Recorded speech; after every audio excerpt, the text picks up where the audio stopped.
Ladies and gentlemen, esteemed faculty members, distinguished guests, proud parents, and above all, the 2023 graduating class of the National Taiwan University.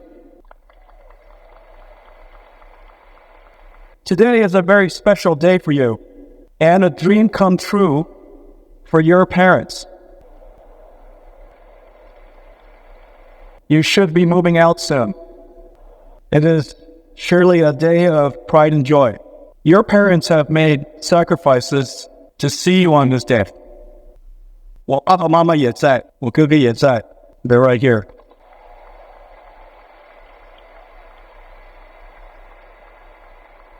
Let's show all of our parents and our grandparents, many of them are here, our appreciation. I came to NTU for the first time over a decade ago. Dr. Chang invited me to visit his computational physics lab. As I recall, his son, based in Silicon Valley, had learned of Nvidia's CUDA invention and recommended his father utilize it for his quantum physics simulations. When I arrived, he opened the door to show me what he had made. Nvidia GeForce gaming cards filled the room, plugged into open PC motherboards, and sitting on metal shelves. In the aisles were oscillating Stockholm fans. Dr. Chang had built a homemade supercomputer, the Taiwanese way, out of gaming graphics cards. And he started here an early example of Nvidia's journey. He was so proud that he said to me, "Mr. Huang, because of your work, I can do my life's work in my lifetime." Those words touch me to this day and perfectly capture our company's purpose to help the Einstein and Da Vinci of our time do their life's work. I am so happy to be back at NTU and to be your commencement address. The world was simpler when I graduated from Oregon State University. TVs were not flat yet. There was no cable television and MTV, and the words mobile and phone didn't go together. The year was 1984. The IBM PC-AT and Apple Macintosh launched the PC revolution and started the chip and software industry that we know today. You enter a far more complex world with geopolitical, social, and environmental changes and challenges. Surrounded by technology, we are now perpetually connected and immersed in a digital world that parallels our real world. Cars are starting to drive by themselves. 40 years after the computer industry created the home PC, we invented artificial intelligence. Like software that automatically drives a car or studies X-ray images, AI software has opened the door for computers to automate tasks for the world's largest multi-trillion dollars of industries: healthcare, financial services, transportation, and manufacturing. AI has opened immense opportunities. Agile companies will take advantage of AI and boost their position. Companies less so will perish. Entrepreneurs, many of them here today, will start new companies, and like in every computing era before, create new industries. AI will create new jobs that didn't exist before, like data engineering, prompt engineering, AI factory operations, and AI safety engineers. These are jobs that never existed before. Automated tasks will obsolete some jobs, and for sure, AI will change every job, supercharging the performance of programmers, designers, artists, marketers, and manufacturing planners. Just as every generation before you embraced technologies to succeed, every company and you must learn to take advantage of AI and do amazing things with an AI co-pilot by your side. While some worried that AI may take their jobs, someone who expert with AI will. We are at the beginning of a major technology era, like PC, internet, mobile, and cloud. But AI is far more fundamental because every computing layer has been reinvented. From how we write software to how it's processed, AI has reinvented computing from the ground up. In every way, this is a rebirth of the computer industry and a golden opportunity for the companies of Taiwan. You are the foundation and bedrock of the computer industry. Within the next decade, our industry will replace over $1 trillion of the world's traditional computers with new accelerated AI computers. My journey started 40 years before yours. 1984 was a perfect year to graduate. I predict that 2023 will be as well. What can I tell you as you begin your journey? Today is the most successful day of your life so far. You're graduating from the National Taiwan University. I was also successful until I started Nvidia. At Nvidia, I experienced failures, great big ones, all humiliating and embarrassing. Many nearly doomed us. Let me tell you 3 Nvidia stories that define us today.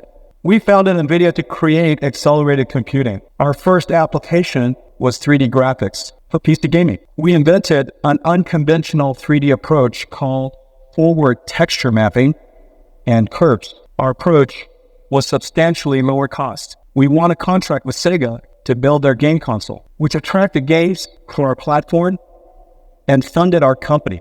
After 1 year of development, we realized our architecture was the wrong strategy. It was technically poor, and Microsoft was about to announce Windows 95 Direct 3D based on inverse texture mapping and triangles. Many companies were already working on 3D chips to support this standard. If we completed Sega's game console, we would have built inferior technology, be incompatible with Windows, and be too far behind to catch up.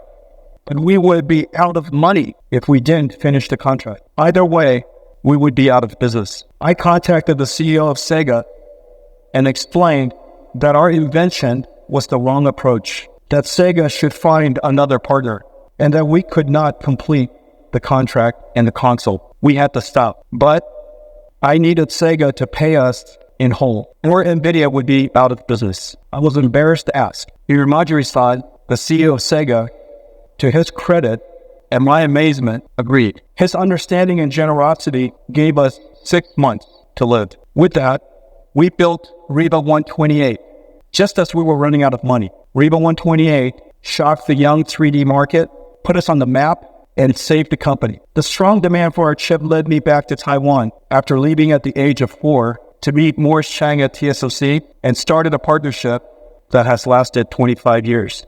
Confronting our mistake and with humility, asking for help saved Nvidia. These traits are the hardest for the brightest and most successful like yourself. In 2007, we announced CUDA GPU accelerated computing. Our aspiration was for CUDA to become a programming model that boosts applications from scientific computing and physics simulations to image processing. Creating a new computing model is incredibly hard and rarely done in history. The CPU computing model has been the standard for 60 years since the IBM System 360. CUDA needed developers to write applications and demonstrate the benefits of the GPU. Developers needed a large installed base, and a large CUDA installed base needed customers buying new applications. So to solve the chicken or the egg problem, we used GeForce, our gaming GPU, which already had a large market of gamers, to build the installed base. But the added cost of CUDA was very high. NVIDIA's profits took a huge hit for many years. Our market cap hovered just above $1 billion. We suffered many years of poor performance. Our shareholders were skeptical of CUDA and preferred we focused on improving profitability. But we persevered. We believed the time for accelerated computing would come. We created a conference called GTC and promoted CUDA tirelessly worldwide. Then the applications came. Seismic processing, CT reconstruction, molecular dynamics, particle physics, fluid dynamics, and image processing. One science domain after another, they came. We worked with each developer to write their algorithms and achieve incredible speedups. Then, in 2012, AI researchers discovered CUDA. The famous AlexNet, trained on GeForce GTX 580, started the big bang of AI. Fortunately, we realized the potential of deep learning as a whole new software approach and turned every aspect of our company to advance this new field. We risked everything to pursue deep learning. A decade later, the AI revolution started, and Nvidia is the engine of AI developers worldwide. We invented CUDA and pioneered accelerated computing and AI. The journey forged our corporate character to endure the pain and suffering that is always needed to realize a vision. One more story. In 2010, Google aimed to develop Android into a mobile computer with excellent graphics. The phone industry had chip companies with modem expertise. Nvidia's computing and graphics expertise made it an ideal partner to help build Android. So we entered the mobile chip market. We were instantly successful, and our business and stock price surged. The competition quickly swarmed. Modem chip makers were learning how to build computing chips, and we were learning how to build modems. The phone market is huge. We could fight for share. Instead, we made a hard decision and sacrificed the market. NVIDIA's mission is to build computers to solve problems that ordinary computers cannot. We should dedicate ourselves to realizing our vision and to making a unique contribution. Our strategic retreat paid off. By leaving the phone market, we opened our minds to invent a new one.